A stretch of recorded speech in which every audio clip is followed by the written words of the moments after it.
সর্বপ্রথম যেটা আমাদের করতে হবে সেটা হচ্ছে অন টাইম আমাদেরকে সালাত আদায় করতে হবে। 5 times prayer on time. Push yourself to go to mosque for offering salah. নিজেকে পুশ করতে হবে। প্রথম হিসাব দিবেন এনএসএর যুবক ভাইরা আমার দিকে তাকান। প্রথম আল্লাহ তাআলা হিসাব দিবেন কিয়ামতের ময়দানে সালাত। আউয়াল মা ইউহাসাবু বিল আবদি ইয়াউমাল কিয়ামাতি সালাত। সর্বপ্রথম আল্লাহ তাআলা সালাতের হিসাব নেন। এই সালাতের হিসাব যদি আমরা সুন্দর করে দিতে পারি সব সুন্দর হয়ে যাবে।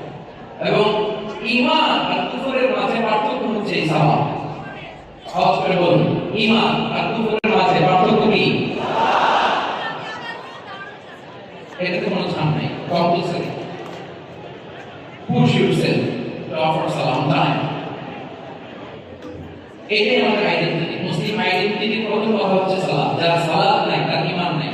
আওয়াজ করে বলেন, যার সালাত নাই তার কি নাই? আমাদের অনেক তরুণরা মুসলিম উম্মার মুক্তি কিভাবে হবে এটা নিয়ে খুব পেরেশান, কিন্তু সালাতের ব্যাপারে উদাসীন। এরকম আচরণ নেই। এটা হলো এটা যায় যে ব্যক্তি মুসলিম উম্মার মুক্তি নিয়ে টেন্স